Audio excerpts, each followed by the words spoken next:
Hello guys, tuturuan ko kayo kung paano mag-download ng cheat sa Hungry Shark. Pero bago tayo mag-start, please mag-subscribe kayo sa channel ko. At huwag niyo kakalimutan mag-like. Unang-una, punta kayo sa Google at i-search nyo. Kopyahin nyo na lang itong search ko. Ito guys, yung Hungry Shark Evolution last version APAC. Ito, kopyahin nyo na lang guys. I-stop nyo yung video. Easy lang naman siya i-download.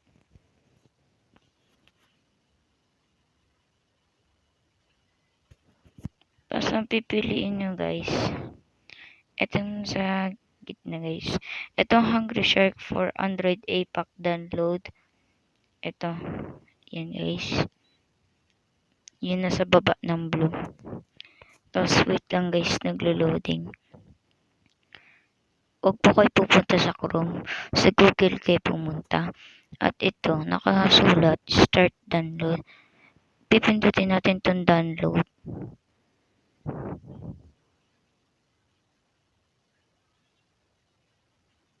Sorry guys kung matagal. Kanto lang talaga cellphone ko.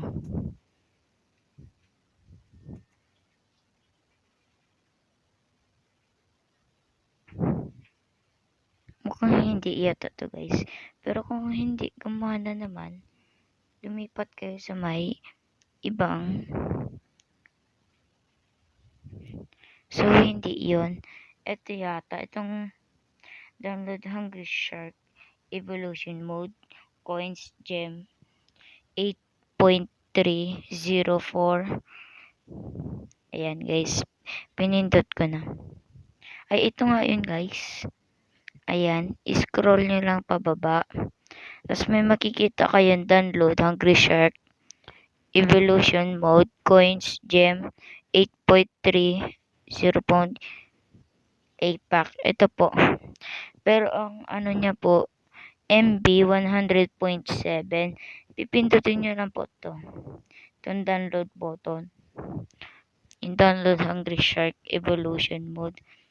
Scroll nyo lang po sa baba. And makikita nyo, nagbibilang pa po. Mag-wait lang po tayo. Mag-subscribe po sana kayo sa channel ko. Ay, ito po. Pipindutin nyo po yung download button. And po, hintayin nyo lang po. Ay, shit. Nabak ko po. Kung naano nyo po, ulitin nyo na lang po ulit. Pindutin nyo po ulit to. Sorry guys kung nagkamali ako. Tao lang ako guys. Pipindutin ulit natin to. Huwag po sana kayo magalit. Ito po, ulitin po natin. Easy lang naman po siya i-download.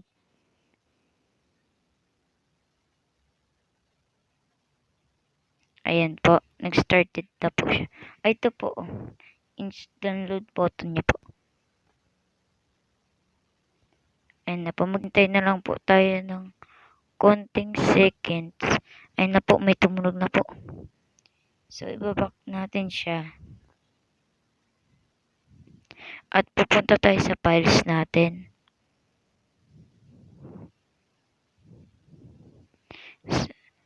Sa file manager po. Kung wala po kayong file manager, sa files na lang po. O kaya, pwede na po tayo pupunta sa download. Pero, sa file manager na lang po ako.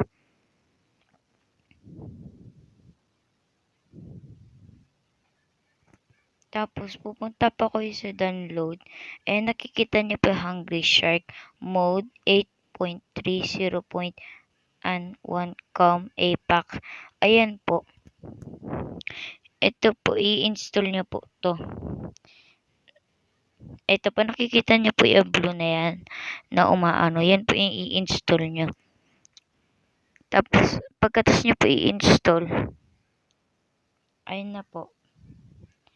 Meron na po kayo Hungry Shark. Thanks for watching guys.